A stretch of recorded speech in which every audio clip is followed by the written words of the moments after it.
All right. Well, good morning, everyone, and welcome to Administrator Issues and Updates on June 16th, 2026.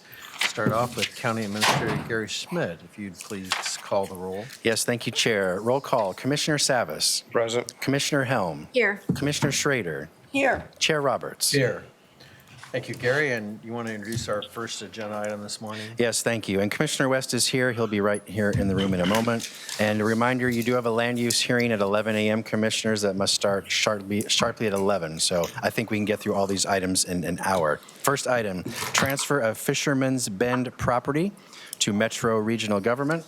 Presenting is Dan Johnson, Director of Transportation and Development. Go ahead, please, Dan. Good morning, Chair Roberts and Commissioners. Clackamas County currently owns 3 parcels totaling about 17 acres in size along Highway 224 along the Clackamas River. It's managed by County Parks, and it's collectively known as Fisherman's Bend. The property was acquired in 2008 by Metro was acquired in 2008 from Metro at no cost, with deed restrictions that required it for natural use and open space areas, but it did allow some use as a park facility, approximately up to 2 acres. The deed did include a reversionary clause if we didn't live up to those standards, and would require it to revert back to Metro's ownership. And so, in short, the county cannot sell or liquidate the property in question. Clackamas County did originally develop a parking lot for people to use. At times, there were porta potties for public use in the site to allow for river access, et cetera. They were subsequently informed by the Oregon Department of Transportation that access wasn't feasible in that location, and they were required to restrict access. So since that time, it has been essentially on lockdown. There's been no public access to the property whatsoever. We've gated the access off to ensure that there's no physical access to the property in its entirety. The property provides no active recreational uses, does not have public access due to the site constraints, and costs the county money as a result of the cleanup needed for illegal campsites, illegal dumping of highway litter, and other issues that arise periodically when you try to maintain parks of this or areas of this site of nature. The site no longer provides the public connection to nature, nor does it generate revenue for parks operation. Essentially allowing it to revert back to Metro would result in reduced eliminating costs, risk, and exposure to Clackamas County.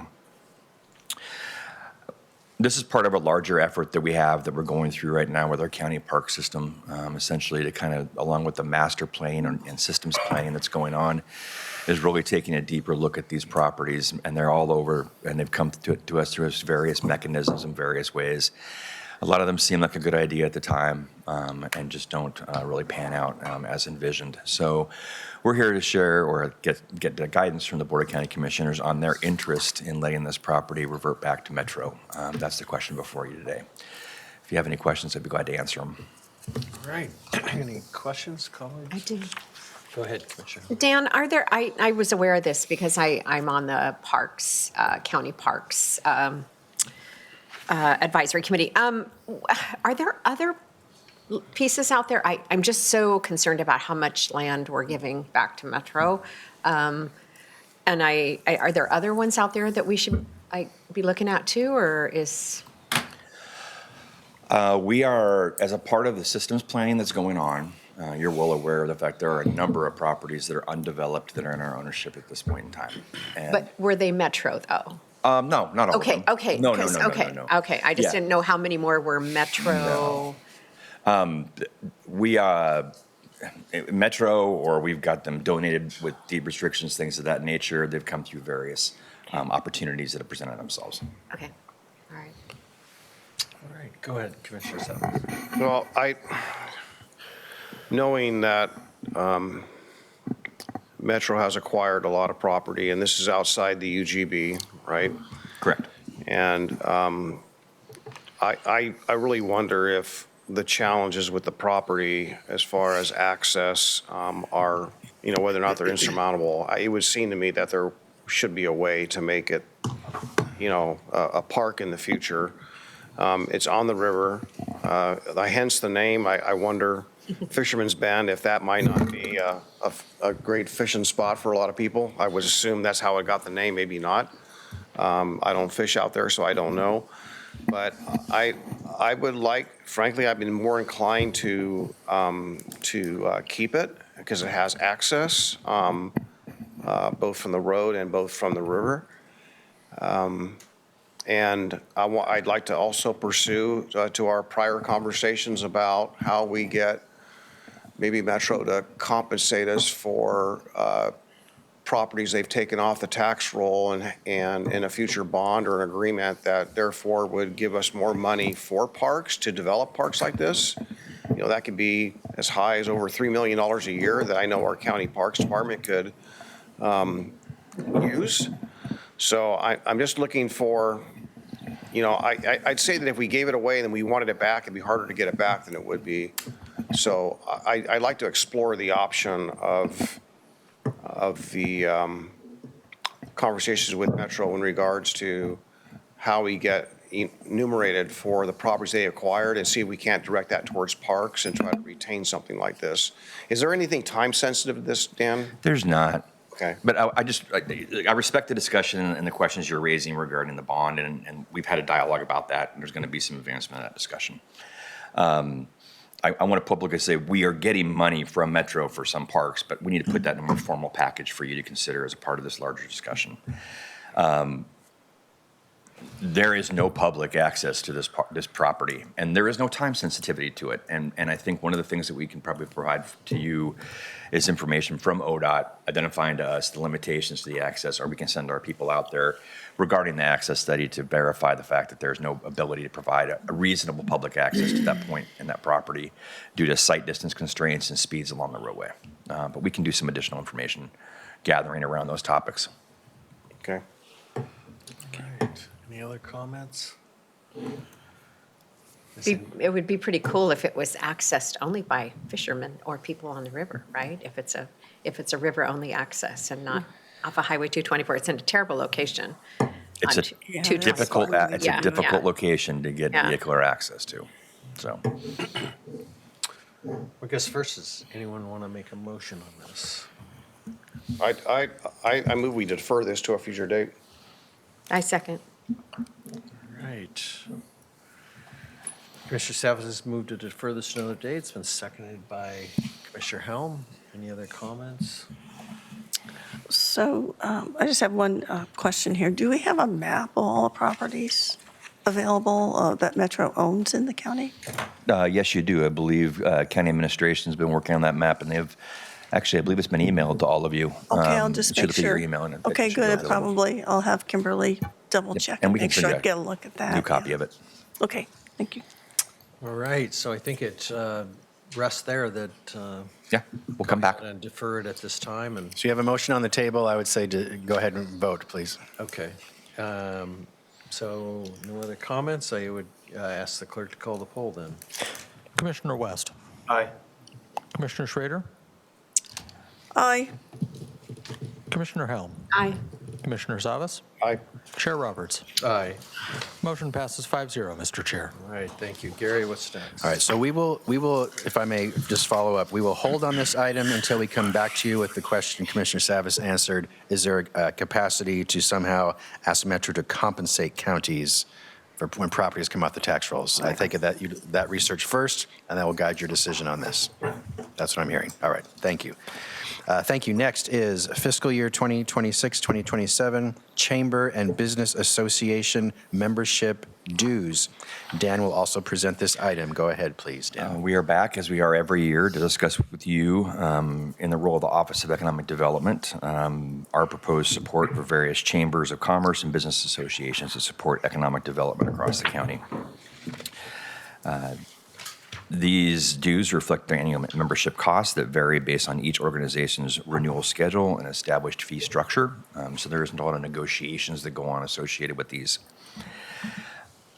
This year, the request for fiscal year 26-27 dues is $40,277, which includes membership to each of the chambers of commerce in the county, as well as 4 business organizations, Clackamas County Business Alliance, Greater Portland, Inc., Oregon City Business Alliance, and Westside Economic Alliance.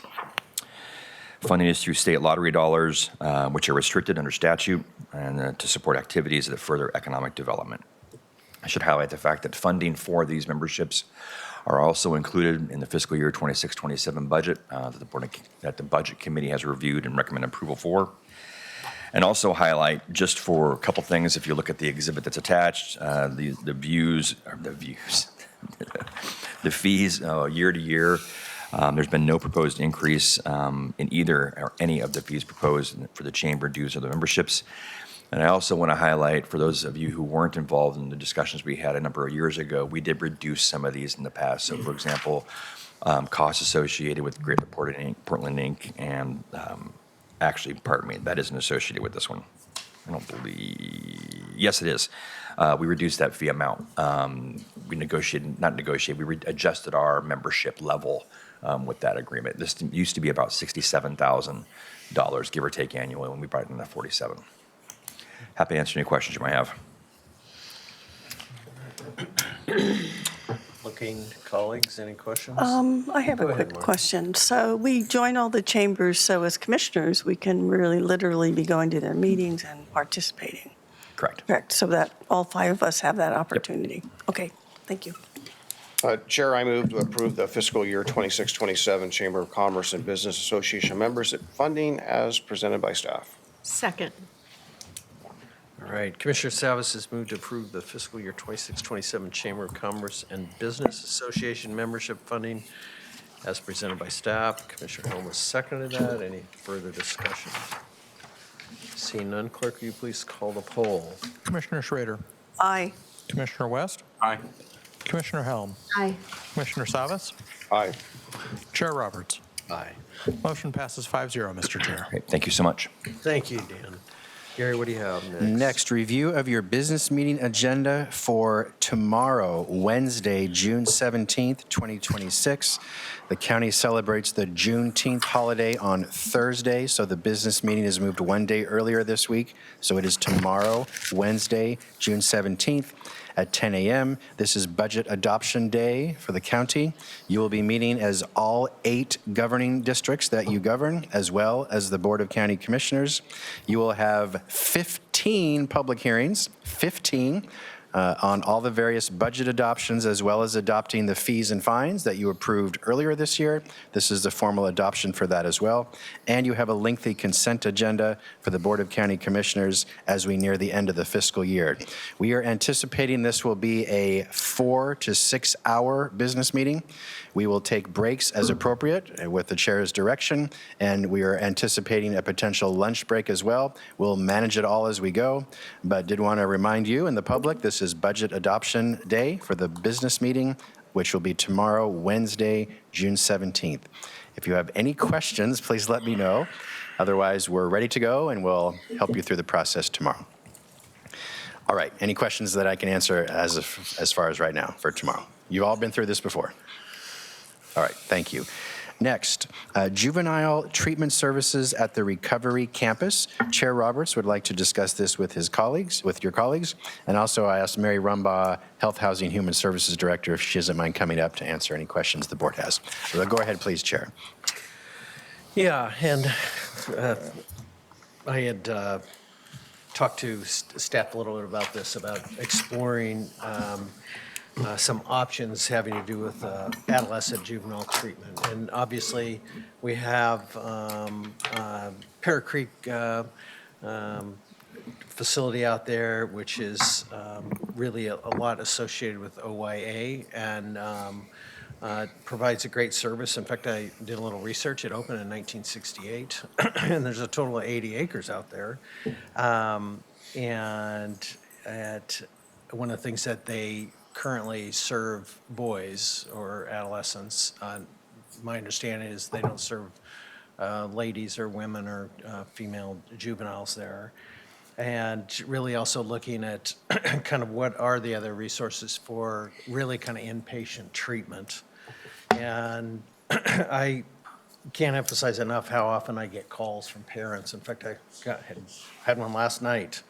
And looking at what is available for adolescents. And Mary, I might just start with you, having you kind of talk about that kind of for our county, obviously, I know we have Fora Health has a program inside Multnomah County, and maybe you can talk about that, some prevention, and kind of what resources for, particularly what I'm concerned about is inpatient treatment. And so maybe you could talk about that for a little bit. Sure, Mary Rumby, Health, Housing, and Human Services Director. So, within Clackamas County, as you noted, Chair, we do have Parrot Creek, and Parrot Creek recently has been able to expand their residential treatment. You do note that it is for male individuals or male identifying, but they have expanded beyond those who are involved with Oregon Youth Authority as well. So that has been really a great expansion, and really based on some data that the state has done around what is the need for youth residential,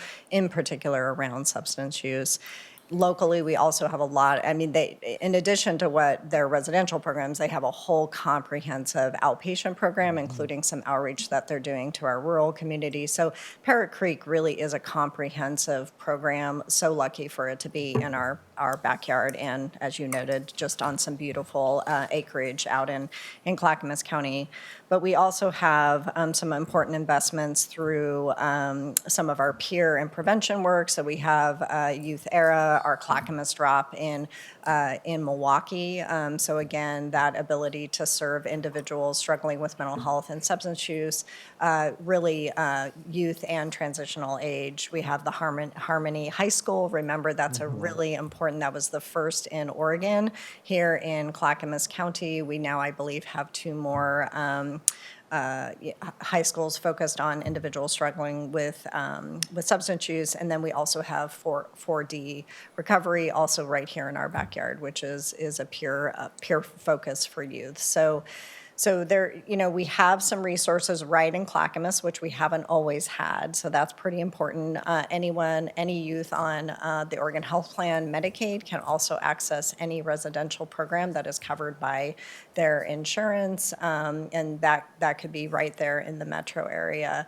So I think, the challenge becomes when we look at the recovery campus in particular, we did focus on adults. Fora Health is an adult-serving provider.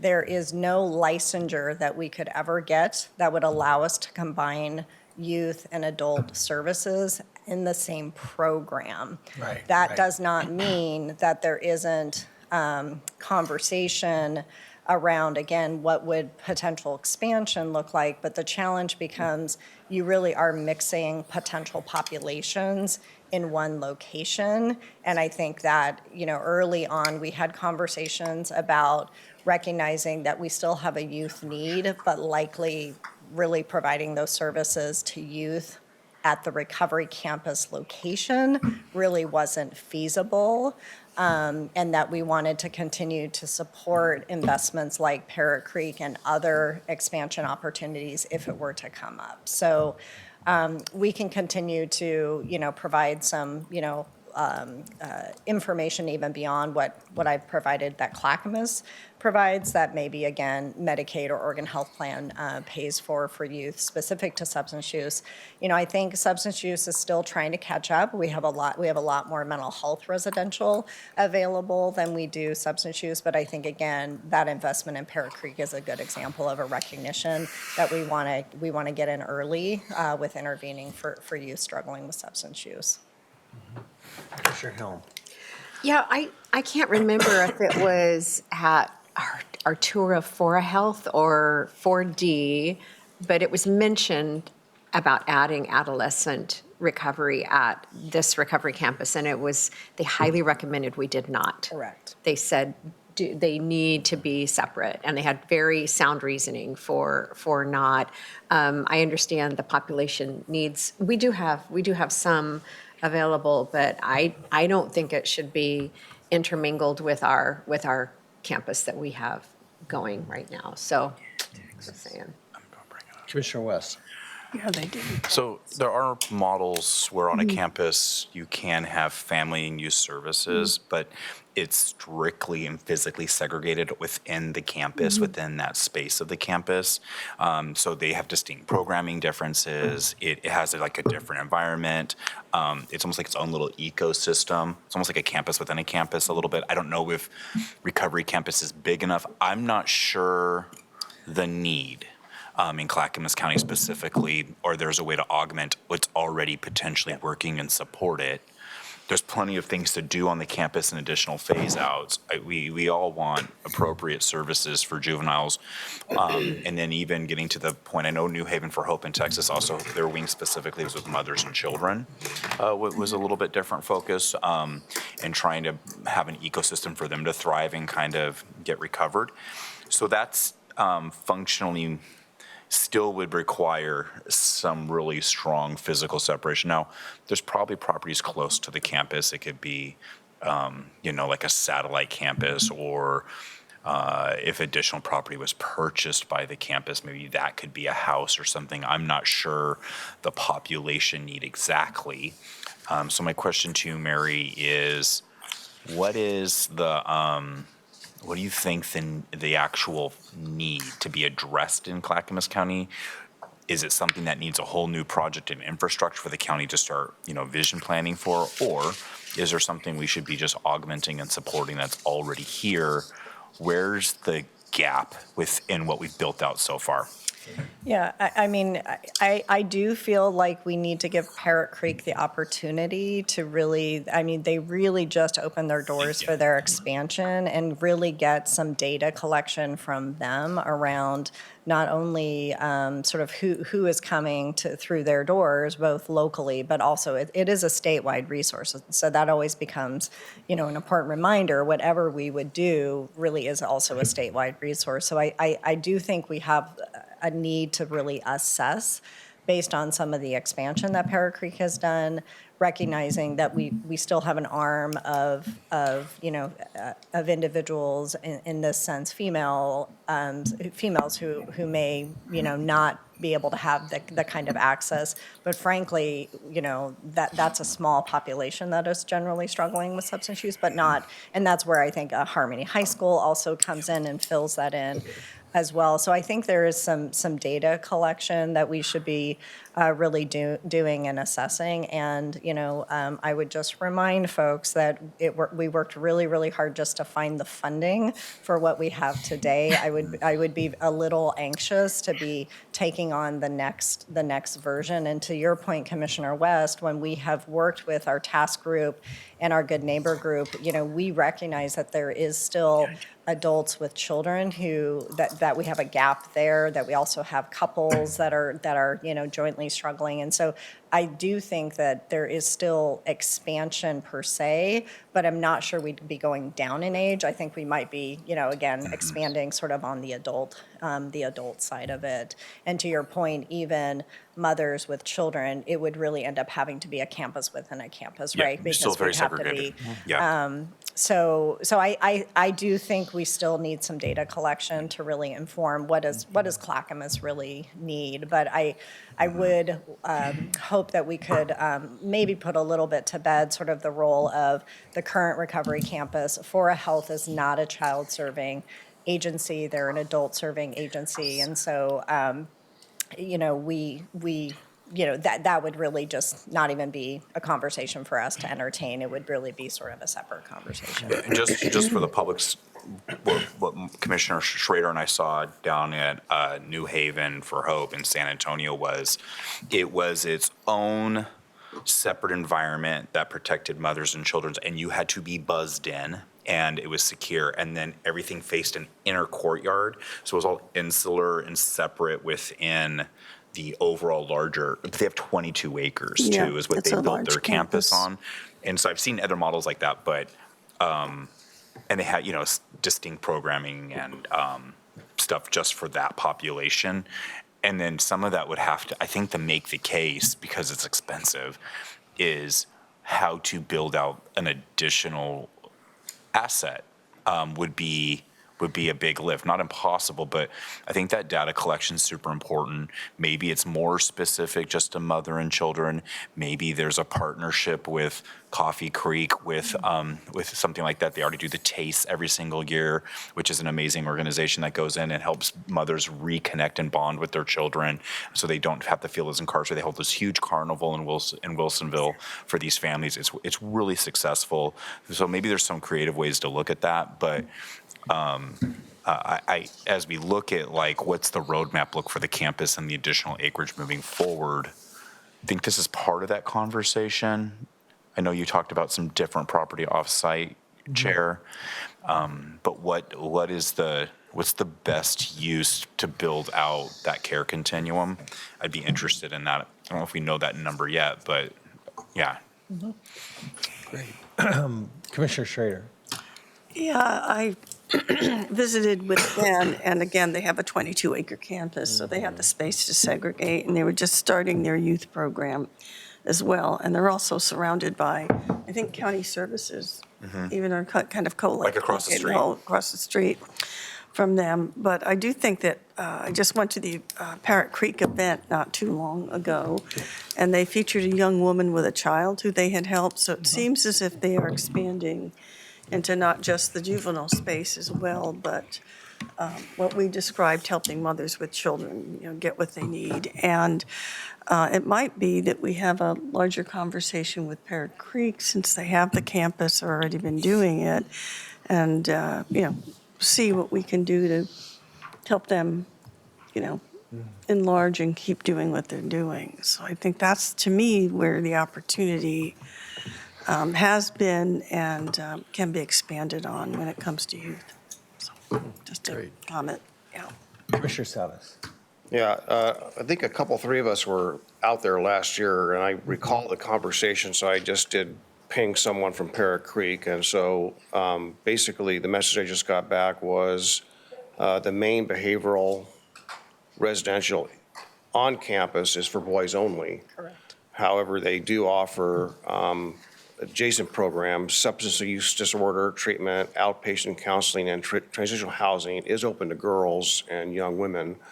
And then the closing statement, they would need to do a study to see if there's enough demand across Oregon for developing a residential behavioral program for girls. I interpret that to say that Clackamas County alone couldn't justify it, but if there's a greater greater territory, geographic area they can draw from to make it pencil, that they would need a study to see if there's enough demand there. But there is some services available. It sounds like outpatient through the correct. Parrot Creek. Yep, that's correct, Commissioner. Chair. Yeah, can I say something? Yeah. It's your board. Okay, just want to make sure it's all right. I think that, No, you have to go last. and I think that, first of all, I think it's great starting the conversation, right? And I wholeheartedly believe really also looking at the data. And I also kind of want to be clear, because I had some misunderstandings, Pam Pierce, who I've talked to, the Recovery High School, it's not an inpatient. It's really designed for people after treatment, right? And so as Pam's educated me about this issue is just that why does adolescent recovery have such horrible success rate? And the answer is simple. She said, we send our adolescents back to the bar, which is the high school, and they have not very good success, which really to me makes sense. And that's why the Recovery High School is so important. But upstream is really getting somebody through what I believe, if they're the appropriate patient or client for that, is some type of inpatient program. As you all know, Oregon is at the bottom of the numbers for treatment services, and I think Parrot Creek is absolutely gorgeous. One of the questions I have, just like, believe it or not, they used to keep juveniles at the county jail, but they had to be separated from sight and sound, right? And, they have individuals who have criminal records that have, that go to Parrot Creek, right? So the other question is making sure that those adolescents are not being in contact with each other. So I think that the building, I think, can address some of those issues. I think, I will just tell you, I don't know why this, maybe it's the numbers, but, when I kind of took over the CSAT program, we didn't have a women's program. And I thought, really? And I will just say, a lot of the individuals that, the females, and males as well, it's usually adverse childhood experiences that also create this trauma, right? And sometimes feed into that channel, unfortunate, where I believe they deserve the opportunity to go into treatment. And so I think what helped me, is really having staff do some research on this. I would like to be able to tell parents, what are the regional resources for inpatient adolescent? What do those numbers look like? Are we seeing those trends increasing or decreasing?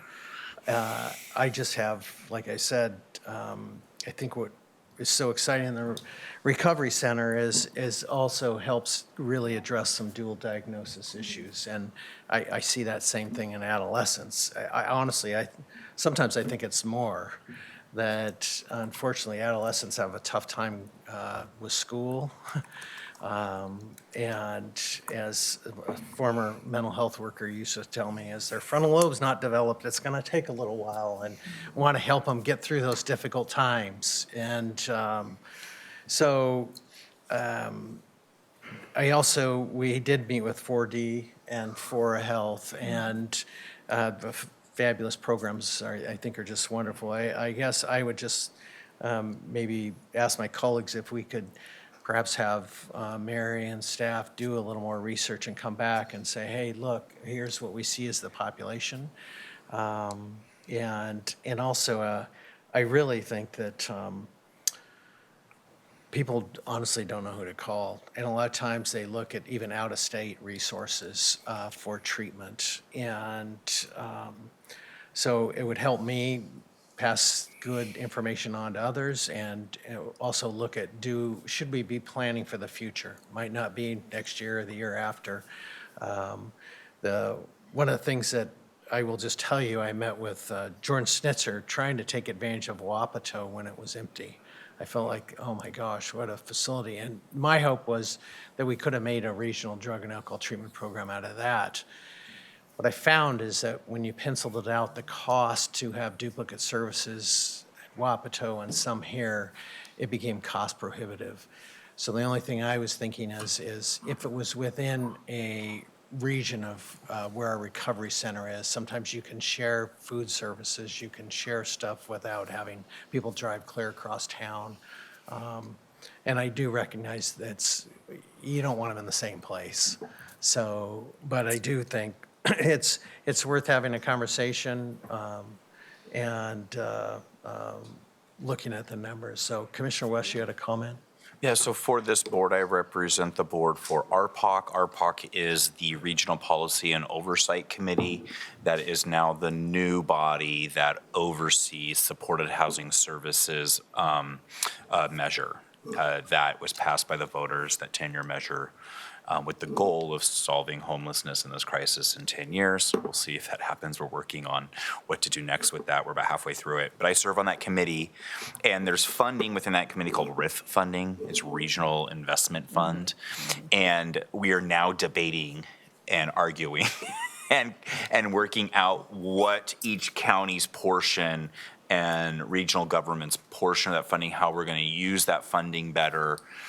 Mary, I guess my question to you is, when we look at limited resources, kind of rethinking RIF funding, I just shared with the region what Clackamas County is spending that money on. I don't have any idea what the other counties, they don't want to share what they're spending their RIF funding on. That's a different issue. But I was like, for transparency reasons, broke down what we do already and why we think it's effective. part of our pilot project with working with repurposing the housing for long-term stability for individuals, housing for success. There's some pilot projects that the former Tri-County Planning Body approved. That was one of them. I'm wondering if there's a pilot or something creative that the region might want to partner with, if there's something we can noodle on that I can bring before the region, because if there's not enough population and we already have good coverage and we don't want to we want to work well with Parrot Creek. Is there a regional approach for this more limited population, maybe specifically mother and women, young women, that, you know, like where are we going to be as a region? Can we be innovative and creative around that? Maybe we do have some ability to offer some help in land in different sites close to the campus to have some of those savings within the regional approach. I'm just trying to think about like things that are already kind of floating out there. I don't know if you think about if that's just, what do you think about that idea? Well, I mean, where I could envision, so thinking about the continuum of services at the recovery campus is recognizing that outpatient services, that's going to be open to individuals who are either in our transitional housing and then, you know, seeking, you know, regular outpatient, or they're coming onto the campus for outpatient. I could potentially see then those mothers and children where they also need a separate transitional housing type program, and where they're able to still connect to some the outpatient services that are happening in campus. Okay. So potentially, I mean, you just threw that out there, so that this is me spitballing it a little bit. But certainly, I think it's a curious conversation to explore. Okay, that'd be interesting, like, because if we don't have the population in our own right, enough of them and then we have Parrot Creek, which is statewide, but there's a regional approach between Metro, Clackamas, Washington, and Multnomah County. And there's potentially, we're trying to figure out how to do joint regional partnerships. Maybe it's an idea. Commissioner Savas. Yeah, just to kind of wrap this up, I know we're short on time, but I wouldn't mind having staff explore to see what's out there statewide. I think it is a scale issue, and my guess is it will probably be something that it would need the whole reach of the state to actually justify and pencil. But I wouldn't mind having our staff just take a look and see what's out there, or maybe what other states are. We have our retreat coming at not C4, but AOC. There might be an opportunity to network there, as well as, you know, network at the November conference as well to see what's out there. But I wouldn't mind exploring it.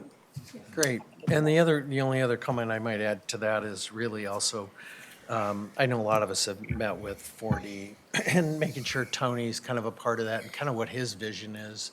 I know he had that horrible fire. I know that 2 other counties contribute to help kind of their program, and is that something we should be doing? And so if that's all right with all my colleagues to just do some research, bring it back to us, take a look at what's available for families and youth struggling. Happy to do that. All right.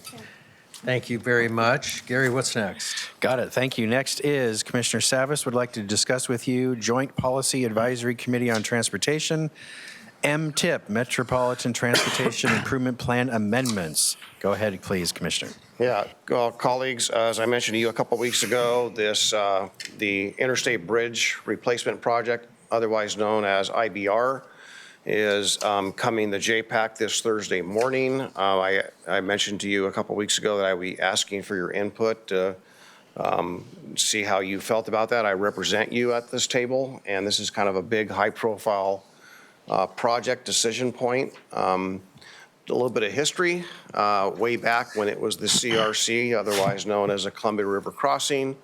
The Board of County Commissioners at the time sent letters to ODOT dating back to well before I was here, mid-2000s, expressing their concerns that if they had tolled the interstate bridge or the CRC I-5 bridge during construction, that would create diversion onto 205 and exacerbate what we're already experiencing on 205. Well, that was 20 plus years ago.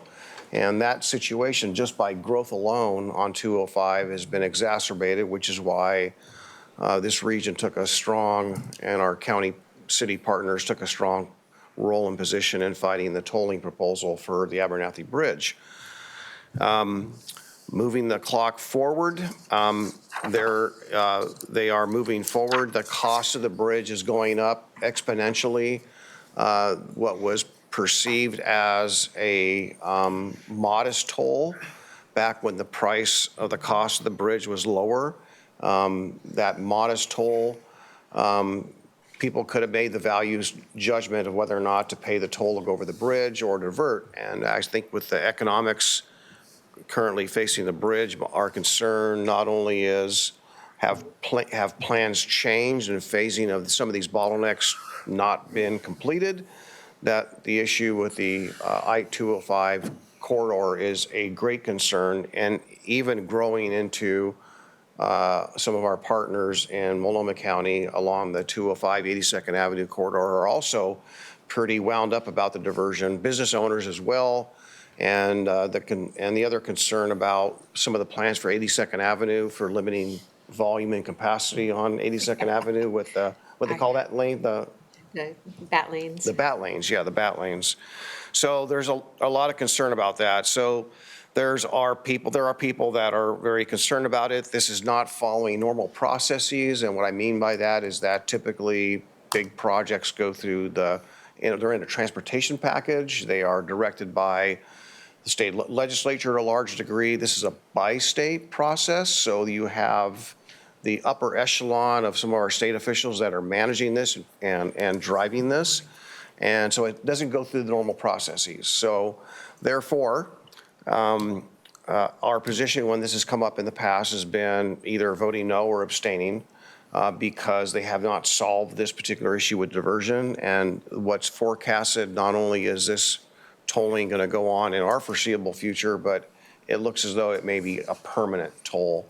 And no fix, no remedy to address this tolling thing. So I have met with members of ODOT, some folks from WashDOT, members in the upper echelon of the state with regards to transportation positions, and talking about this.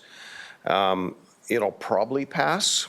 That's my guess. So we won't be blocking it.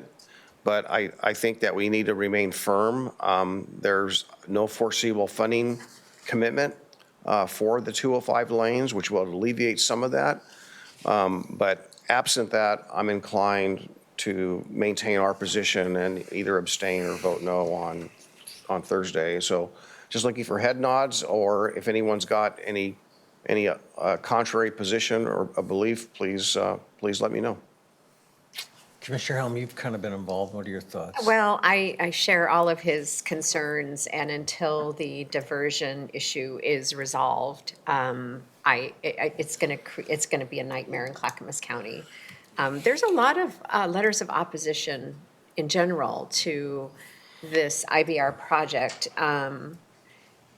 yet it's like moving full steam ahead, right? They're just boom, boom, boom. They're going to get it done. So. And I found out recently, that I said, why don't we have, if you're gonna, even it out, why isn't there a toll coming in on the 205 bridge as well, right? And that's not allowed, it's a federal law. So, is it one of those things that needs to get changed so that we can avoid this problem in the future? Or what needs to happen, but I'm inclined to vote no on it simply because I think the end result of this is going to be really not good for Clackamas County. All right. Head nods? Yep. Okay, so I'll make the determination whether it's a no or abstaining. Technically, they're the same, but they have a different political nuance, so I'll just manage that on Thursday morning. All right, thank you, Commissioner. So I was going to ask if my colleagues would mind if we move past Commissioner Communication and roll right in. Is that all right? Yep. Gary's got a lot for us to do today. So if that's all right, I'm seeing some head nods. We'll conclude the issues and updates, and and convene for the land hearing as the Board of County Commissioners land use hearing, correct? Yes, and you do have to wait until 11 a.m. You can't start prior to that. 15 minutes. It's a hearing. Wait. Yeah. Oh, it's- okay. Sorry. I was trying to get us going. You actually, you have about 13 minutes if you want to do quick commissioner communications or take a break. Looking for head nods, break or? I don't, I'm good. Huh? I don't have too much today. I'm fine. I have nothing to add. Okay. Do you have anything to add? I was just going to talk about the CCBA meeting that we attended on Thursday, and it has to do with transportation as well. Yeah, go so- ahead, go ahead. If that's all right, and- Martha, yeah. It's just a kind of an update. We attended the CCBA meeting at Carver Event Center on Thursday. Senator Mark Meek was there and spoke about the future of transportation funding in Oregon in relation to the measure that just failed and what next steps are going to be, and especially going into the next long session in 2027. What kind of came out, I'll say that rose to the top, is lack of trust in ODOT and how to rebuild that trust and accountability and transparency. And I'm not sure there was a lot of, we need to do this, we need to do that, but not a lot of like, here's what we're going to do. So I talked to Senator Meek afterwards about, a path forward. This is going to be their biggest hurdle. And they're thinking of doing it in small bites versus like one big giant package. And I don't know, do you have anything else to add to that? I think there's a lot of uncertainty right now with regards to whether or not there'll be both sides of the aisle, Republicans and Democrats, will actually work together towards a fix, or if they still are stuck in the mode of accountability and all the other things that they have the confidence that ODOT can stand itself back up and move forward. The other variable factor going on right now is that they don't have a director. They just had the second interim director, who, Chris Warner, he was now sitting there, and he's interim, but I guess they're still on a search. They had someone that fell apart for some reason, and so they're back. So I don't think it's going to be hard without someone at the top to take the reins to get, I think, the confidence of the state legislature. But maybe that could happen. Maybe that's possible.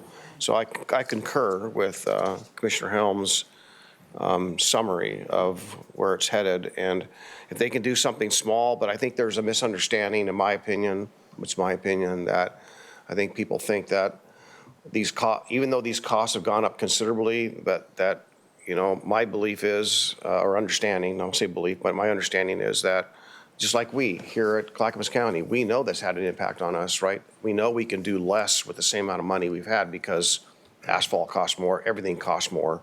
So we don't have very much to spread around, and neither does ODOT. So it's hard to imagine that if we're struggling, that they're not. So I believe that there is a problem, and I think really nailing it down what it is financially and also what it is from a management accountability standpoint that's not our bailiwick. That's not our wheelhouse. That's for them to solve. But I think those are things that need to come together to get a solution. And I don't know when that's going to happen. It could be years out. Who knows? I'm optimistic that maybe reasonable minds will prevail and we'll have something sooner than later. I hope so, but it's going to take cooperation on all sides in Salem. All right. Anything else you want to add? All right, we'll take a short break, and we're going to be back here at 11 o'clock sharp. Yes. We'll conclude this meeting.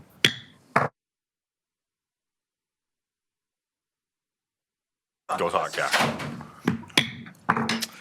Well, welcome back, everyone, again to the Board of County Commissioners Policy Session on June 16th, 2026. Gary Schmidt, would you please call the roll? Yes, Chair, thank you. Roll call. Commissioner West. Here. Commissioner Schrader. Here. Commissioner Helm. Here. Commissioner Savas. Present. Chair Roberts. Here.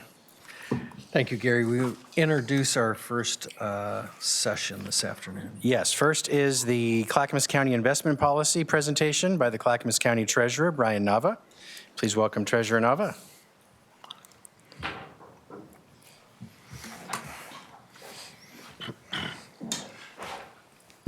Good afternoon, colleagues. Board of County Commissioners, County Administrator, and staff. For the record, I am Clackamas County Treasurer Brian Nava. I am excited to be here today to present to you the Clackamas County's investment policy. The county's investment policy provides the framework for the investment of the county's public funds. The county chooses to purchase investments with maturity between 0 and 36 months. The investment policy is to be reviewed and approved by the board annually. There are no material changes made to the policy from the previous version reviewed by the board on July 15th, 2025. The investment of public funds is governed by state statute ORS 294 specifically.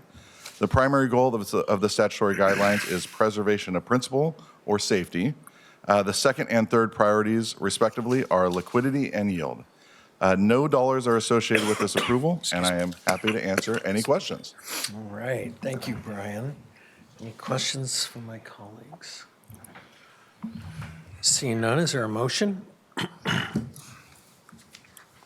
While they're doing that, I do have a question. Sure. And that is, what, as far as a return on average, how do we do? How do we perform? Yeah, so no, great question. So we always, not everybody puts in the supplementary section of the financial statements the return. We do. We work with the finance department to make sure we get it in there. We actually have various benchmarks in terms of our return, and we're always doing pretty well. Last year, our return was 4.62%. As you know, the market's been going down a little bit. So currently, through fiscal year 26, we're getting 4.18%. The local government investment pool is currently at 4%, so we're doing better than that. And as a kind of a benchmark, we should actually be a little bit under the local government investment pool. Obviously, rates have been dropping with kind of the speculation, CPI, and everything else going on. Ironically, and thank you so much for the question, because it gives me a chance to talk about it, the feds are meeting right now to talk about rates, and they'll come out with those tomorrow. Like I said at the budget committee meeting, if you guys remember, when I actually wrote my presentation, the speculation were rates were going to drop. By the time I presented to you guys at the budget committee meeting, only a month later, now they're speculated to hold tomorrow and then potentially one rate increase by the end of the year. So it's changing, and specific to your question, which Gary, I know you should coach me on this. Only answer the question, and I'm going further on it. We're doing pretty well in the grand scheme of things. So Yeah. I guess the other thing you've done to save us money, or I guess in joint with finance, is working to defease some of our debt, right? And I know we're rolling some of that off, right? Because it's cheaper now sometimes to just defease it in advance than it is to run it through this whole course. absolutely. And I would also highlight water environment services as well. So between finance, I think Dan's talked about it before with DTD and water environment services, just a great job of taking advantage of different rates. If you get a chance, talk to Dan about how we finance the new building over there. I mean, he did a tremendous job in that kind of financial agreement to get that thing stood up at the financing that we did. I know I've talked about it a while ago because it's kind of coming past, but I would strongly agree with the fact that we're being very responsible with the public's money and getting the best rate we can when we're making these investments. Okay. Well, thanks, and thanks for all your great work. Okay, thanks, Paul. All right, thank you. Commissioner West. Mr. Treasurer, good afternoon. Just for the public's knowledge, like what is common for public entities like our county, or what vehicles do we invest in? You're talking about rate increases, so are we investing in the treasury, the bond market? Because I know that not everything is totally impacted by rate increases as they go up and down. And just understanding a little bit, like why do we have probably a lower risk profile than other types of investments? And then, yeah, you could kind of bring that back to like how are we doing here? Right, absolutely. No, great question. We, like I said, super safe investments. So Oregon Revised Statute 294 requires us to keep our investments very safe. Along those lines, it is. It's mostly money market accounts that are adequately collateralized in compliance with ORS 295. So they post collateralization to Oregon State Treasury so that if that bank fails, actually, it's a little bit unique to Oregon and Washington. If a bank that we're invested in fails, the other banks actually have to pay for those investments just for the municipalities. So it happened in Washington a couple years ago. I don't recall it happening in Oregon recently, but that's one thing that's super safe and keeps funds liquid. And then to your question about the other investments, mostly federal agency coupons, Farmer Mac, Federal Home Loan Bank, and then Treasury coupons for sure. Those have been the highest yielding ones in kind of the recent history. So no Bitcoin? No Bitcoin. I'm just kidding. No. So if you want to know something that's kind of interesting, when former Treasurer Reed was there, Bitcoin was actually legal when it initially came out, and he was pretty quick to get it under the legislative agenda to specifically call out that we can't invest in Bitcoin. So there was a small window of opportunity where municipalities in Oregon could have invested in Bitcoin, which I suppose if you did it right at the onset, you'd be reaping the benefits Rolling. now. But Yeah. Not if you so did it much. now, it could be a little bit riskier. So no Bitcoin, no Bitcoin. Thank you. All right.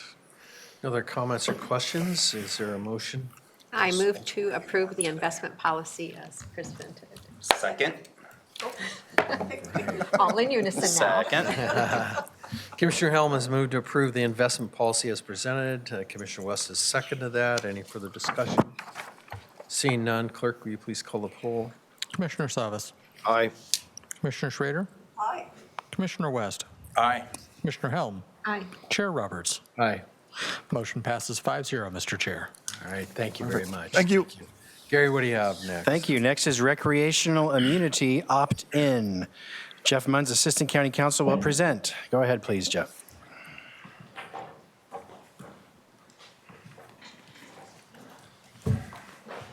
Yes, good afternoon, Chair, Commissioners. We have a discussion today regarding opting in to additional protections for recreational immunity on lands that are owned by our districts as well as the county.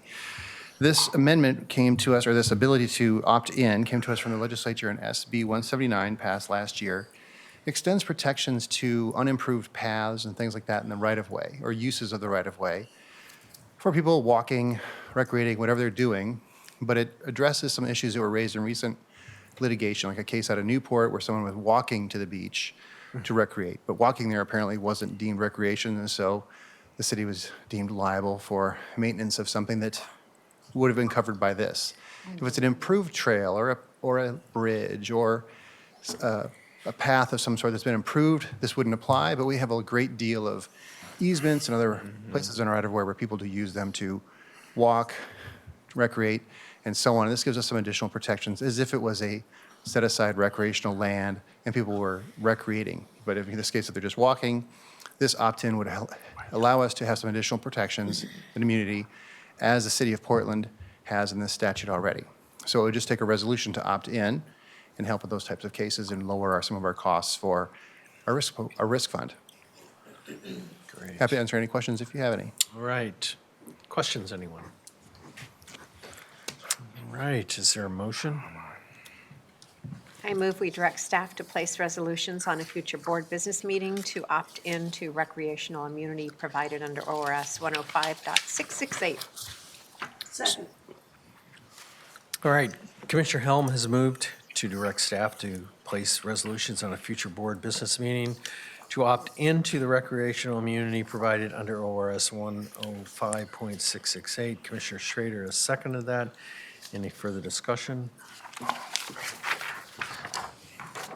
Just a big thanks to you, Mr. Munns, for also bringing this forward, reduce the liability and hopefully address some of the issues in the future. So thank you very much. Of course. And with that being said, clerk, will you please call the poll? Commissioner West, Aye. Commissioner Savas, Aye. Commissioner Schrader, Aye. Commissioner Helm, Aye. Chair Roberts. Aye. Motion passes 5-0, Mr. Chair. Gary?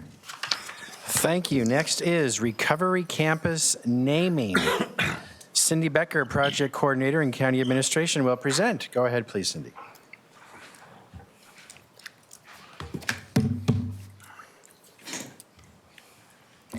Good afternoon, everyone. I have two items to talk about today. One is we combined the Recovery Campus update with this item. So I want to quickly do the Recovery Campus update. Sorry, Cindy, we did not do that. So if you could focus on the naming only. Oh, We did not. okay, well, Combine the forget two. everything I just said. We're going to focus on the naming only. So in your packet, you have the staff report, and we also have the naming policy. And so just kind of as a heads up, this is one in a series of documents we're going to be bringing to you. We have the groundbreaking in July July 29th, and we are hoping to bring the contract and the lease to you at the beginning of July. So just prepare for that, and we have other documents coming as well. So we had a conversation about the naming of the campus.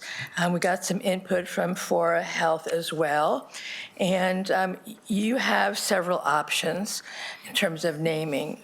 You can direct staff to solicit nominations from residents in the county. That's part of the policy, or you can direct us to create an ad hoc committee that can solicit nominations from county residents, or the board can select the name at their sole discretion from the list that's included in this document. We looked up a variety of different names and felt that having a name with Clackamas County in it was really important. And so we have different options here for the name. So I guess the first question is, which of these options do you want to partake, option 1, 2, or 3? And if you decide to go with 3, we'll go to the next step.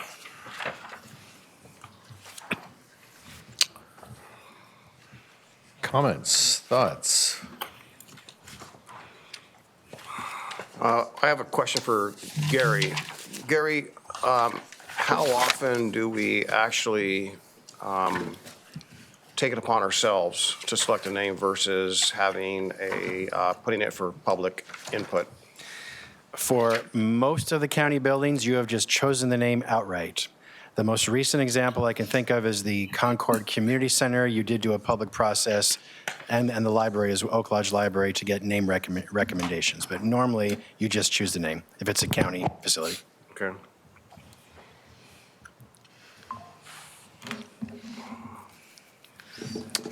All right. Any other thoughts? Go ahead, Commissioner West. Well, I'm probably biased, and this has been quite a feat for the staff, unique one, I think, for the staff and for addressing the crisis that we all have been concerned about in the region.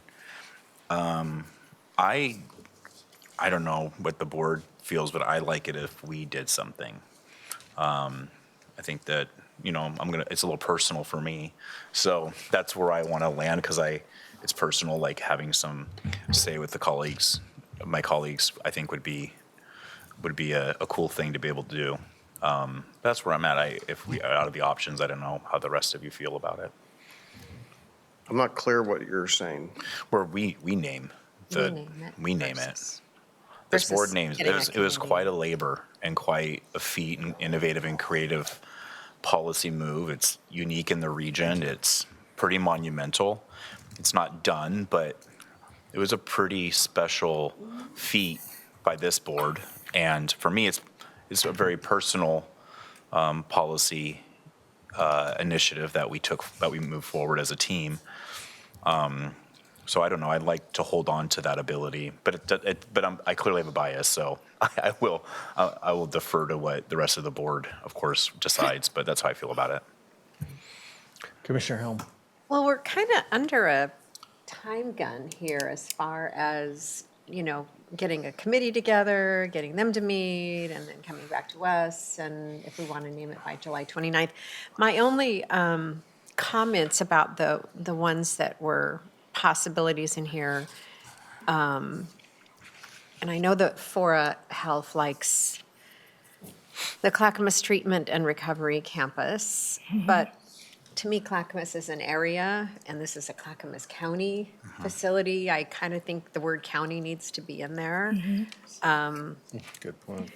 So, it could be Clackamas County Treatment and Recovery Campus. That's a mouthful. I don't know if we want to make the acronym first, and then, don't you think that's what everybody else does? We could call it the Ben West Recovery and Treatment Center. I don't know. I think we should name it.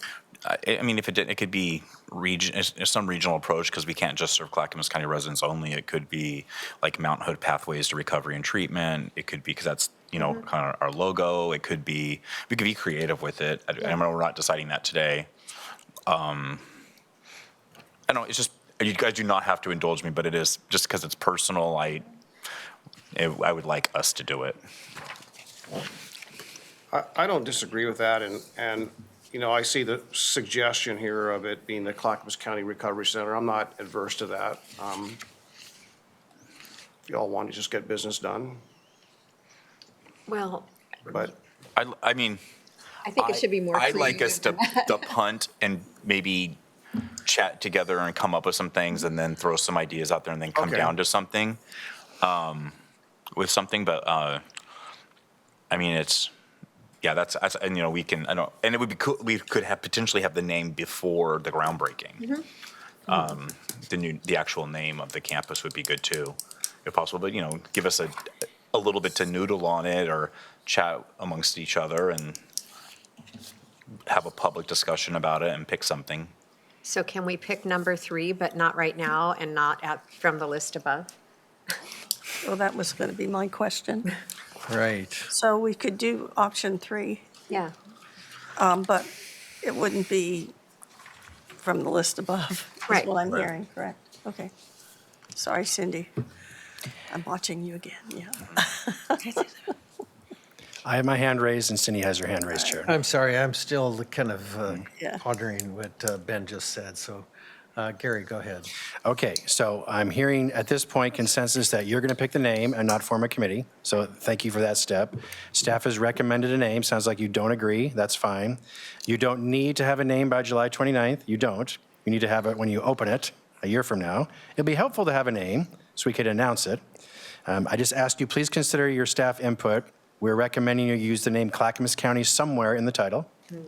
And that make it simple so the public knows what is this and consider what the acronym would be.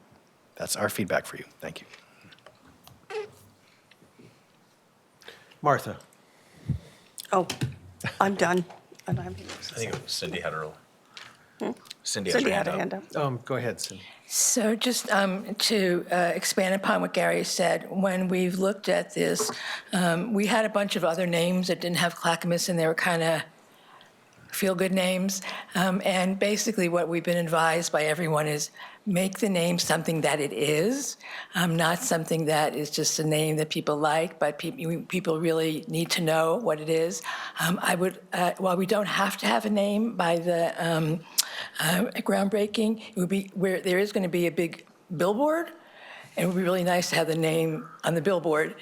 So if you could do that, that would be great. It's not the end of the world if you don't, but we need to put something on the billboard, which would be essentially the billboard that'll be used while it's under construction. So we just urge you to use something that is very obvious what it is. And that's why I think Fora wanted the treatment and recovery. We had treatment and recovery. I think there's various names of it, but I would just urge you not to do kind of an esoteric name. So I kind of have a question for Ben. So are you at this point not in favor of that name?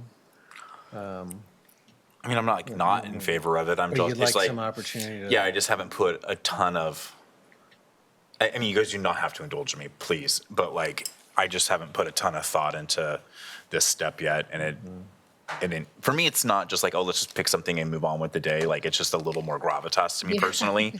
So, I mean, it may very well be that, but it's like, I'm just in maybe a different headspace, but I don't know, like, I don't know how long it would be or how hard it would be to punt this for a week or two and then come back as a group to have a conversation and make that decision. And it may very well be that, and that's okay. But, and you guys could just say, Commissioner, we're moving on, and that's okay too. But, yeah. Well, you're an important role in this, obviously, so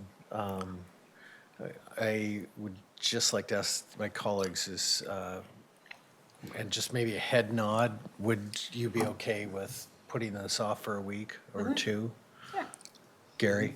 It'd be 3 weeks. You're booked solid next week, then you're on recess. The third week from now, we'd bring it back. That's Okay. fine. I'm fine with that. I think this is a big important thing we're doing. I don't think we should just decide right this minute. We may regret making a quick decision.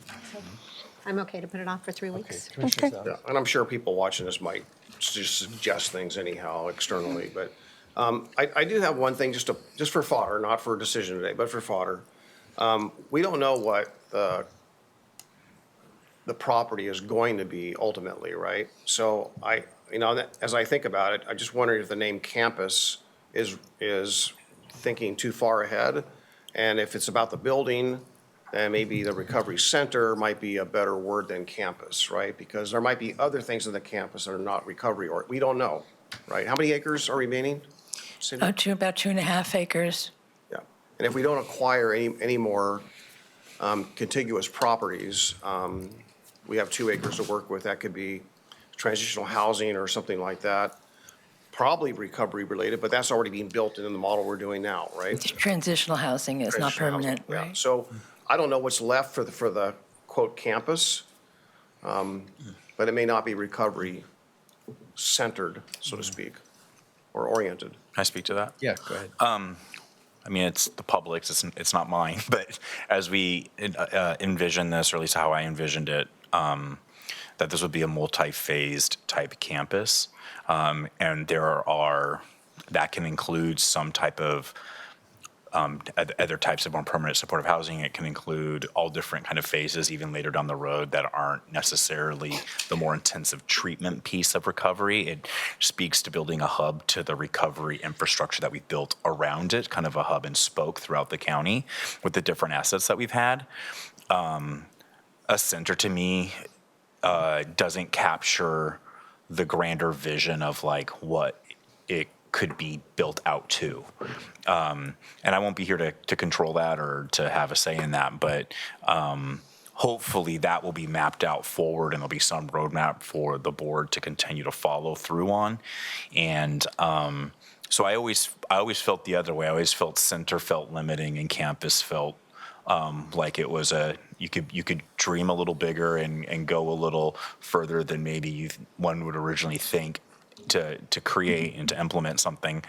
And so I like the campus role because on a campus, there's all kinds of services at all kinds of levels, regardless of where somebody's at in that process. So that's kind of how I see it. But I get what you're saying, because if we're just seeing 2 buildings, but I don't, like, if you ask me like what I see in my mind, it's eventually other properties surrounding it are incorporated and bought, from the freeway to the north of the property. All of those things are kind of built out in a way that's really builds out that system. And so I've always kind of felt that's how I've always kind of envisioned it. But maybe it just stays green space. I don't know what that future holds. I'd like it to be more than the 2 buildings.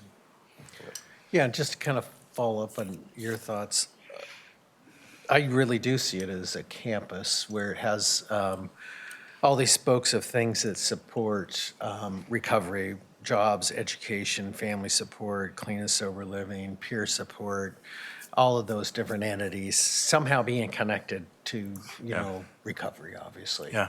And really kind of building those elements for long-term success. So I think what we've heard, or at least maybe I've heard, is right now is punt for 3 weeks. Make sure you come prepared next time with any thoughts you have, but the board will make the decision as I understand it. And I don't think we need a motion at this time. No. So It's warm. we'll Am I go the do that. Do I have head nods on that? Just Sure. make sure. Yeah, I'm not in any hurry. All right. I think we have direction. Thank you, Cindy. We'll bring it back. Something for you to consider to noodle on, and this was Tony's idea. You could call it the Clackamas County Recovery Campus, like this, where we're at is called the Red Soils Campus, and then name each building something different. Please consider that as you consider all your options. If you love the idea, thank Tony. If you hate it, blame me. Thank you, John. Okay, great. Thank you very much. Next session is Moderate Income Revolving Loan Fund Program. We or love you, Cindy. MIRL or MERL. MERL. It's time for MERL commissioners. And presenting is Mary Rumbaugh, Director of Health, Housing and Human Services, and Shannon Callahan, the Housing Authority Director. Go ahead, please. Good afternoon, Chair Roberts and Commissioners. As noted, I'm speaking slowly so that Tony can get the PowerPoint up, but we'll just jump right in. So I am Mary Rumbaugh, Director of Health, Housing, and Human Services. Joined with me today is Shannon Callahan, Housing and Community Development Division Director. Our goal today is to provide an overview of Oregon's Moderate Income Revolving Loan Program. We will now call it MERL moving forward. This is a state housing finance tool created in 2024. We will briefly cover how the program works, potential benefits, administrative requirements, financial implications, and options for board consideration. Next slide, please. Is that our correct slide? Hang on. Do you want me to do it, Mary? Yep, I got it. Okay. That is the correct slide. So the MERL program was established by the Oregon legislature in 2024. The state allocated $75 million in state general fund resources to create a revolving loan pool. The purpose is to provide no-interest loans that support housing development serving moderate income households. Cities and counties act as the sponsoring jurisdiction and receive funds from the state. Those funds are then loaned to private developers to construct new housing or convert existing buildings into housing. Eligible projects must serve households earning up to 120% of area median income. For example, a family of 4 at 120% in the Portland metro area would be just under $149,000. I'm going to turn it over to Shannon to walk us through other important details. Thank you, Mary. Good afternoon. For the next slide, we're going to talk really at a high level about how the program works. As Mary indicated, the state provides capital funding to a local government, a city or a county via a loan. The county or city, I'm going to call them sponsoring jurisdictions, then lend those funds to a housing developer. The city or county that has lent those funds is responsible for administering the program and for ultimately repaying that loan to the state. In addition, the sponsoring jurisdiction must monitor affordability requirements for at least 10 years. This means if, for instance, the county were to develop a program, we would assume both administrative responsibilities and financial obligations throughout the life of the loan. Next slide, please. Before any loans can be issued, a local MERL program must be created. If the county were to develop a program, the county would need to develop program and policy procedures, create application materials, compliance requirements, establish underwriting and review processes, adopt an ordinance or resolution, of course, authorizing participation in the program, and negotiate and execute agreements with the state of Oregon. Only after these steps are completed could applications begin to be accepted. Next slide, please. Once established, the county would have significant ongoing responsibilities. We would have to review and process all applications from any developers within a 90-day time frame. We would have to do a financial analysis of each of the developments to determine if a funding gap exists. This program is actually for funding gaps for development, so it causes us to do what's called a but-for analysis. So does the project need this funding? If not, but for the funding that we would provide, would this project not proceed? And when I say the county would have to do that gap analysis, it could be that we would could contract that service out. For instance, Metro did underwriting for all of its Metro bonds, but it actually contracted that services out to private underwriters. The county should monitor the projects under construction, because obviously if we lend money and the project isn't complete, that would be a default. And then the county would owe that money that had been lent to the developer. The county would also need to monitor compliance and, as I said, affordability requirements and any defaults or ownership changes. The next slide, please. So the MERL program is unique in its primary repayment structure. So it assumes that the repayment for the loan is a tax deferral. It is possible that a city or a county could devote other funding to repay the loan, but primarily it's done, or they assume it's done through a tax deferral.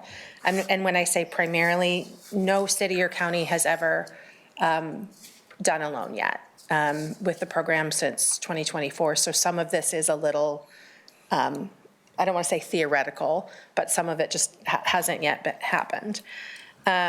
So as I said, it's generally assumed it's a property tax exemption, and it's on the value of the improvements to the property. So if the property is valued at $1 million and we assume, I'm just using this as hypotheticals, and we assume it's another $1 million in improvement value, it's that portion of the taxes that would be captured to then repay the loan over a 10-year period of time. Obviously, this is going to take a really careful calculation involving the tax assessor and then trying to determine what that payment is that can then support the payment of the loan. So as I said, the county has to assure that the financing gap is appropriately sized, so we're not lending money that isn't necessary, and that the tax savings are sufficient to actually support the loan payment, and of course, monitor the development to its completion. Next slide, please. So the potential benefits to the program are that it creates a new local finance tool. It can help expand the supply of affordable housing to households earning 120% of median income. Because the loans are interest-free, they may reduce financing costs for developers. However, the benefits of the interest-free financing costs may vary by project. Because any project that is over 80, this is going to get real confusing real quick, I'm sorry. A project may be subject to commercial prevailing wage. And there is a higher wage rate in the state when you are receiving public funds over $750,000 that does not qualify as affordable housing. And currently, anything over 60% for rental or 80% for home ownership is not qualified as affordable housing for the purposes of the commercial prevailing wage statutes.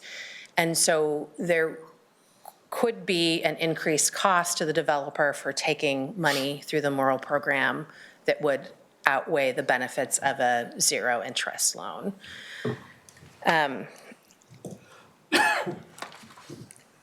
Next slide, please. The county assessor would play a critical role in any Morrill program, whether it were to be adopted by a county or a city within that county. Responsibilities would include determining the improvement values, administering the property tax exemption, calculating and collecting the program fees. Also, under the statutes, fire districts are to continue to receive their tax payments.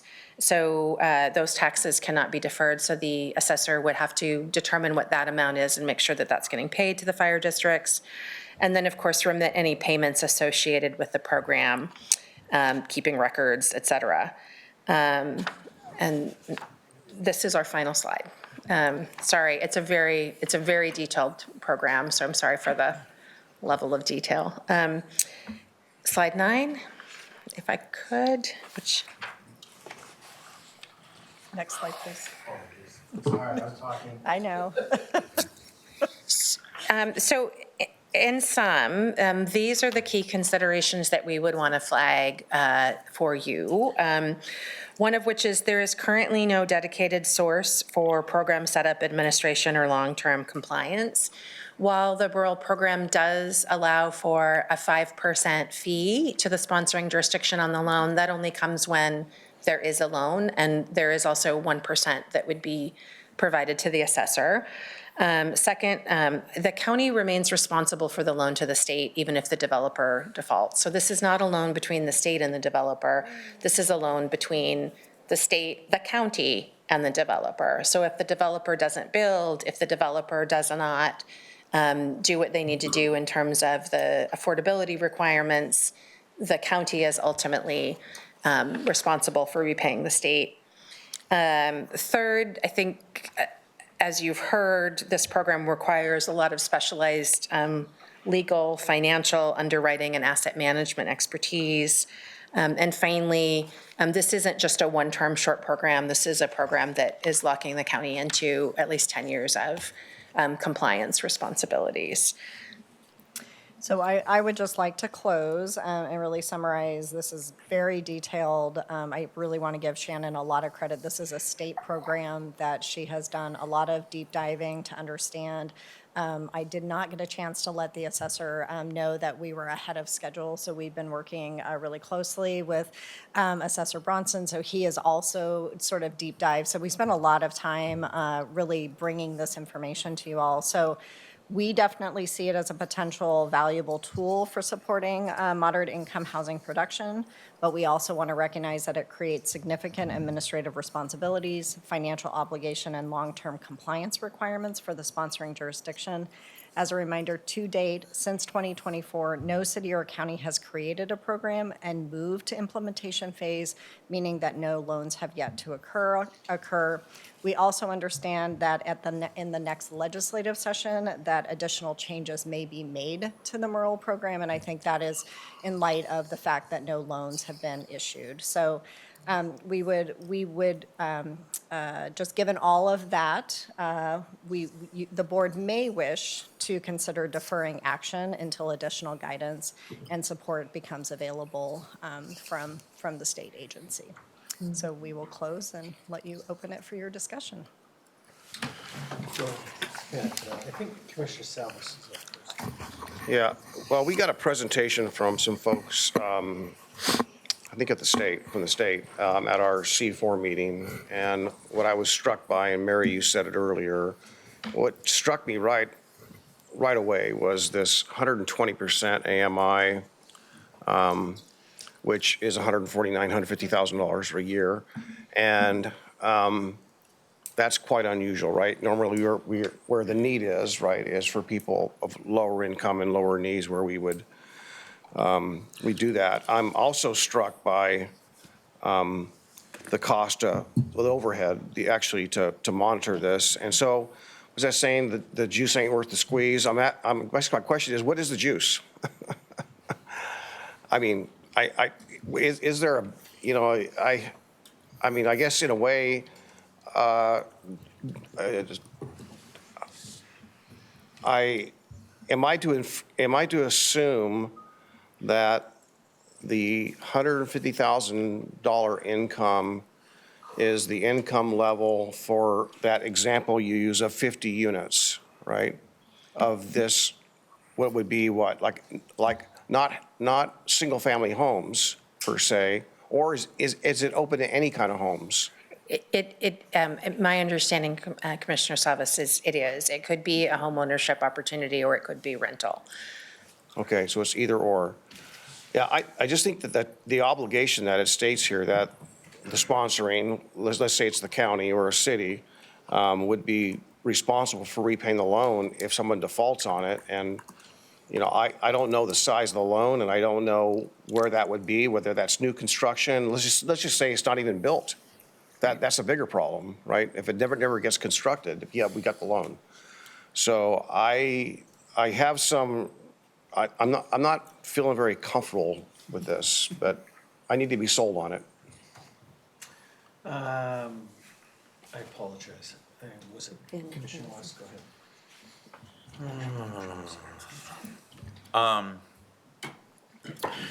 So it opens up housing opportunities for the middle-class worker that often is completely left out of any opportunity in this state.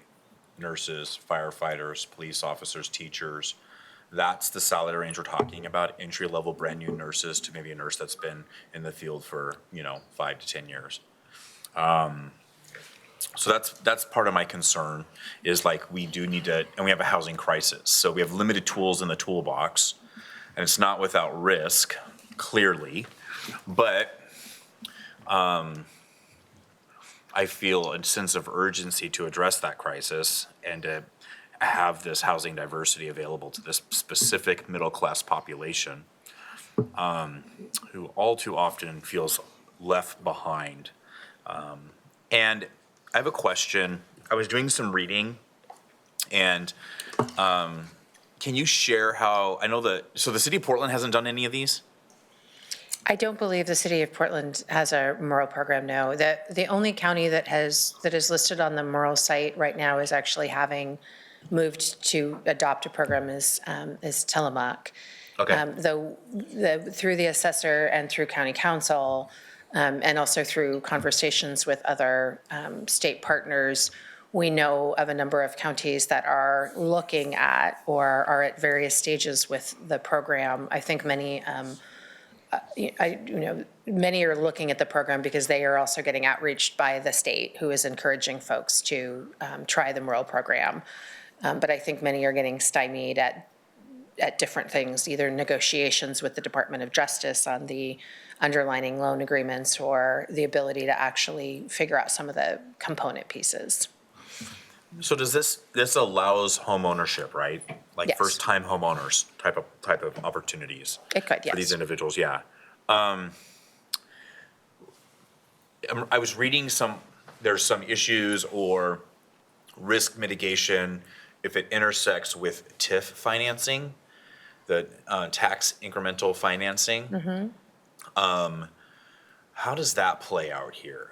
When we, like, if there was, this is a blighted area, kind of an urban renewal financing option used with Merle to, I mean, it's a little wonky, so I'm not totally there. I didn't know if you had a chance to dive into anything like that. I have not Okay. looked at the intersection with the tax deferral of Merle, and I frankly would need to lean on county council to figure out the intersection of, because they're both, one is taking tax increment for the tax increment finance Right. districts, and the other would be I taking think the that TIF tax. supersedes the Merle, Okay. but there's some like potential risk mitigation if it's done in a TIF. But I'd be interested to maybe know that intersection. I mean, how do we vet a builder developer, or can we, to show that they have potential long-term viability to be a partner in this in a way that doesn't leave the taxpayer footing the bill for the program, right? So where's those assurances? And what type of builder and what do they have to show that gives some some skin in the game, or something that underwrites them to know that this is, a good partner? I think, Commissioner West, thank you for that question. I think that's really a very good question, is what discretion do we have to look at the other attributes of the builder, their balance sheet, et cetera, to be able to provide some certainty that the loan is going to be repaid. I mean, there are, if the board directed us to go forward and look more deeply at Merle, I mean, we could obviously bring you back policy choices within the confines of the Merle program, but that would take before I answered those questions, I would need to do a deeper dive on what can we do? And again, I'm just going to be really honest, it's a little challenging because there is no existing program. Yeah. And so we're, all of the jurisdictions, I think, who are looking at this are kind of struggling with a lot of different questions about what you can do or what you can't do. It's surprising to me that the state is not just being the lender with the developer. I think that, if the state were to authorize the counties or the cities to say, we want a Merle program, these are the parameters that we would have a Merle program, and agree to defer our own taxes, it would seem much easier to me, to the state who already does compliance, does underwriting, to actually do that. So I'm not sure what they're considering for next legislative session. But there are some real administrative considerations here that we don't currently have teams at the county who do this work. So, thank you for that. They build out 50 units or 100 units. Mm-hmm. And what is this kind of unfunded setup cost? Do we know, what is the cost per unit? And then what does that look like over a 10-year? It would be a 10-year hit potentially, right, in cost. So we So tried. if hypothetically throw 50 units out there. So we tried to give you an estimate, and this is just a preliminary estimate in the policy documents. So, in talking with staff time for program development, the legal fees we'd need to incur to work with the state, an assessment of the initial pro forma feasibility reviews from the developer, and then there's annual compliance and monitoring costs. So we've estimated about $50,000 or a quarter FTE to do program development over 1 year, legal fees of about $25,000. And this is just, we're assuming that there's 2 loans. I mean, we're trying to just kind of make some assumptions. To contract out for pro forma or the finance reviews, the underwriting function, we think we could do that for about $5,000 per application. And the monitoring is based on an assumption that it costs about $1,000 a unit per year to do the monitoring. Yeah. And then we've estimated what we think the loan revenue would be if we were to do $1 million in loans, for instance, and given you an idea of what we would have to try to figure out financially, which is just over a 10-year period, $1 million. So does the loan fee, does that still create a structural deficit? Does the loan fee cover some of those upfront costs that have to be paid? Isn't it like, Well, It would be, if you're assuming $1 million loan, there's $50,000. And that's only if you have a loan. And so if no loan were to qualify, there would be no loan fee generated. So we're doing our best to give you kind of an estimate. Yeah. But you have to do all of the program implementation, the staff time, the legal time to negotiate with the state on the agreements. Who pays that fee again? Is it the borrower or is it the lender? We would be I'm sorry, charging, we the would be developer? charging that fee to the developer. So can we charge more than that to help recoup costs? Or is it limited to 5? It is limited to 5 for the program administration and 1% for the assessor. So out of the goodness of so it's an unfunded mandate. It's not a mandate, it's an option. So but if we do it and they're not helping us, then we take on the structural deficit. Correct. Right. I think that's why it's been a struggle for other jurisdictions. I really want housing. Okay, I will yield back. Thank you. Council. Thank you. So Andrew has been working with Mary Ann Shannon and Bronson on this, and Mike, is your mic on? thank you. And he's on leave, but he provided some general background information to me. I think what you're getting at is one of his major observations that presents a primary issue, and that is the county's stuck with the administrative cost. Mm-hmm. And so if the effort fails, the county's stuck with repaying the loan, right? So Is that only if it's done in unincorporated Clackamas County, or do we share administrative costs with like a city? that I don't know, but I thought Andrew's observation, the one that stuck out to me the most, was the statute is oddly drafted. That's a legal term. Shocker. Which ties into the note I think that Mary mentioned earlier, was that in the next legislative session, it's going to be back before the legislature, I'm assuming, to try and address some of these concerns going on. But it seems like to me, with the potential of the obligation to repay the loan if this fails, and to go, Commissioner West, to go to your question about how do we vet developers, that's a great question. I'm not even sure if it's clear in the statute how we do that. I haven't reviewed the statute, and Andrew hasn't noted anything to that specific question. Do we have to create a whole underwriting system as if like we're a mortgage company?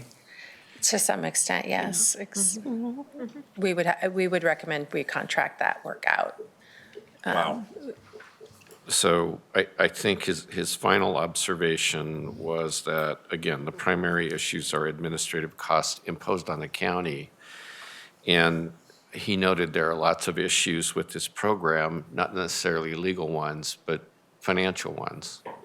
So with all these unknowns, and with, it sounds like the admission this needs to be tweaked next year in the long session, I don't know, I think that's a major, I don't understand the parameter of how some of this goes back to, I'm trying to find it here, the fire district? What does that mean? It's just, there's a carve out for the fire district. So even if for instance, the county were to adopt a program, the taxes would be deferred for everybody with the exception Except of for the fire district. because they have better lobbyists than the other special districts. Schools and teachers. Yeah. And Sheriffs, sorry.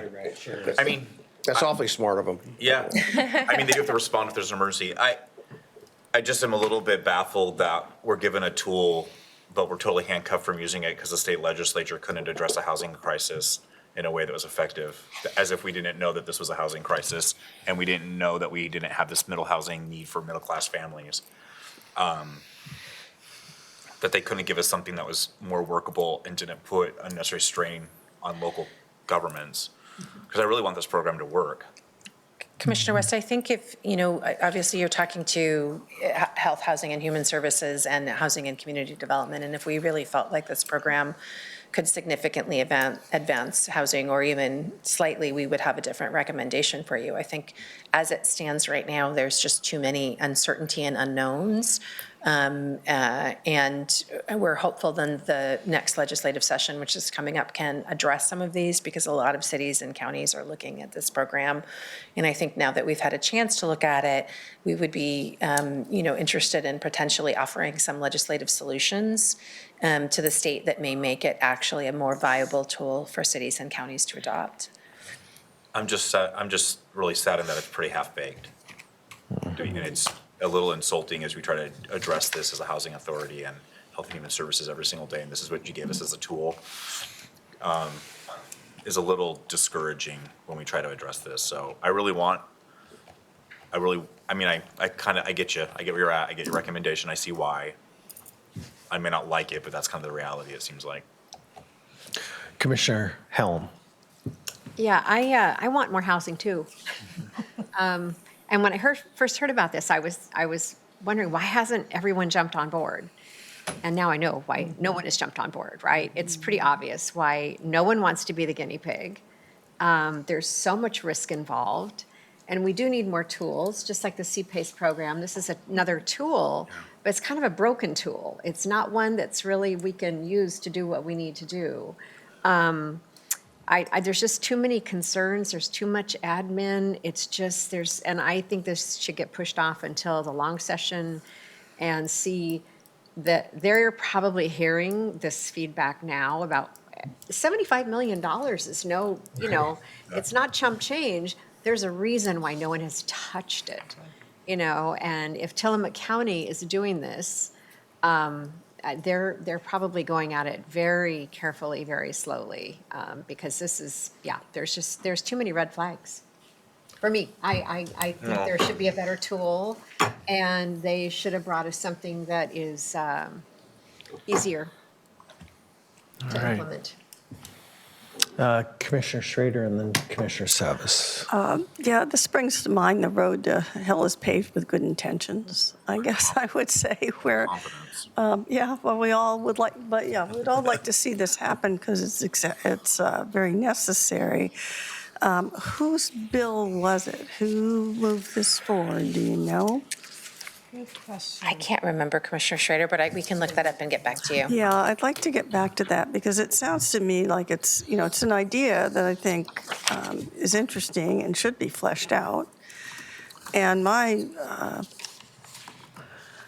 in my mind, I think it would be prudent to wait to see what happens in the next legislative session and work with the Association of Oregon Counties to make it maybe one of their priorities that they take a look at. Mm-hmm. Because it seems to me, once again, you have legislators, a number of them, who may not have local government experience, and it may look good to them on paper.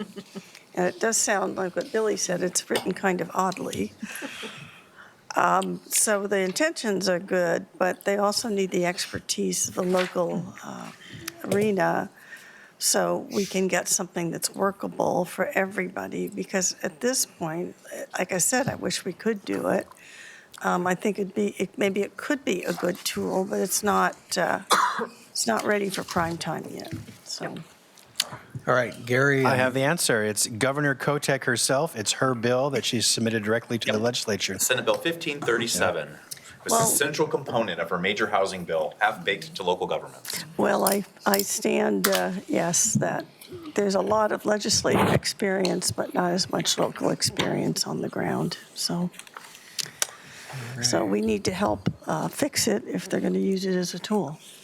All right, Commissioner Savas. Yeah, appreciate the comments. I'm just looking at this from the monetary standpoint, and, we're supposed to be stewards of the public's money, and as I think about this more, and how much revenue or tax deferral, and that's what you're going to repay the loan with. If you look at that, that's a pretty small amount of money, right, to pay off whatever that may be. So I see that as a hindrance, and also a 10-year term, which is limiting. I would probably push back to the state and say, hey, great idea. Why don't you bankroll it with employee tax, right? Because they're getting the state tax. They're using our dollars and our risk and our administration to fund this. And if it's such a great idea, why don't they just use payroll taxes? Because payroll taxes generates more annually than the tax would, the property tax would on something like this. So, and frankly, if someone didn't pay, they always had the ability to garnish one's wages, right? Maybe they could use the county or a city as a partner to say, or the county to say, hey, could you lien the property to secure the funds? But I just don't see the math, and the math and the risk. Maybe someone needs to show me a spreadsheet. But I will say one thing, Commissioner West. Two cities that I spoke to, or two city members I spoke to, said, hey, would you do it for us? Because we don't want to do it. We Yeah, can't. Milwaukee. Right. We don't want to do it. So that ought to be very telling, Yeah, I think that that's- if they think it's a great idea, but they want us to do all the work, One of those mayors submitted a letter for this meeting today. yeah. So I just, someone needs to show me where the math is actually beneficial. I think this program needs some work, and maybe the legislature go back and fix it. But I hope they just go back and look at a more solid means of recovering the money, which I think wages would be one, and it's the state putting themselves at risk for their idea, not us. All right. I had one comment, and I'll go back to Commissioner West. I think we've all said pretty much a lot of the same things, I think. Administrative overhead, the risk. I think also the big issue is no loans have been issued, period. No. Right? And that's a lot of money. And I think if everybody would want to be doing backflips to try and get their money into their own community or county, but I just think it's being offset, unfortunately, because of the risk. So I do agree with Commissioner West. I feel like that population it's not kind of middle, it's almost in between low income and middle income, and really always struggling to get homes. And it's a lot of times just out of their reach.